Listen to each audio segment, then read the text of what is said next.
ఇక్కడ మనం ఒకటి విషయం అర్థం చేసుకుంటే కనుక ఇజ్రాయెల్ ఒక జియోనిస్ట్ స్టేట్. నెమ్మదిగా ఇజ్రాయెల్ యాక్సిస్ ఆఫ్ రెసిస్టెన్స్ని వైపౌట్ చేసుకుంటూ వెళ్తుంది. హమాస్ కావచ్చు, హెజ్బొల్లా కావచ్చు, సిరియా కావచ్చు. సిరియాలో మెయిన్ లీడర్ వాళ్ళకి ఎగనెస్ట్ అనమాట ఇజ్రాయెల్కి. తర్వాత ప్రస్తుతం ఇరాన్, ఇజ్రాయెల్కి టఫ్ కంట్రీ ఇరాన్ అనమాట.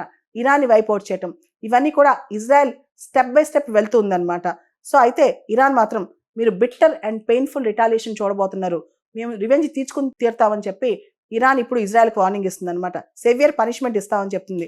సో స్ట్రాటజిక్గా మనం చూస్తే కనుక ఇజ్రాయెల్ చేసే పనులు పశ్చిమ దేశాలకు అంత నచ్చట్లేదని చెప్పాలి. ఎందుకంటే పశ్చిమ దేశాలు వెస్ట్రన్ కంట్రీస్ యొక్క పర్మిషన్ లేకుండా, వాటికి చెప్పకుండా ఇజ్రాయెల్ ఇరాన్ పైన యుద్ధాలు ప్రకటిస్తుంది, అటాక్స్ చేస్తూ ఉందన్నమాట. ఈ టైంలో వెస్ట్రన్ కంట్రీస్ ఎలా రెస్పాండ్ అవుతాయో కూడా మరి చూడాలి. అయితే ఇక్కడ ప్రత్యేకంగా చెప్పుకోవాల్సింది ఏంటంటే రీసెంట్గా international atomic energy agency authorities వాళ్ళు ఇరాన్కి వెళ్ళి అక్కడ న్యూక్లియర్ ఇన్స్టలేషన్స్ చూసారంట. ఇరాన్ అనుకున్న దానికంటే ఎక్కువగా న్యూక్లియర్ ఎన్రిచ్మెంట్ చేస్తుందని, ఇరాన్ ఎటువంటి ఇన్ఫర్మేషన్ ఇవ్వకుండా ఐఏఏకి ఇలా చేస్తుందని చెప్పి ఐఏఏ రిపోర్ట్ ఇచ్చిందంట. దీని ప్రకారం చూస్తే ఇజ్రాయెల్కి ఒకవేళ కనుక ఇరాన్ న్యూక్లియర్ బాంబ్ తయారు చేస్తే ఫస్ట్ థ్రెట్ ఇజ్రాయెల్కే కాబట్టి ఇజ్రాయెల్ ఇలాంటి ప్రియంటివ్ స్ట్రైక్ చేసి ఉండొచ్చని కూడా చాలా మంది అంచనా వేస్తున్నారు.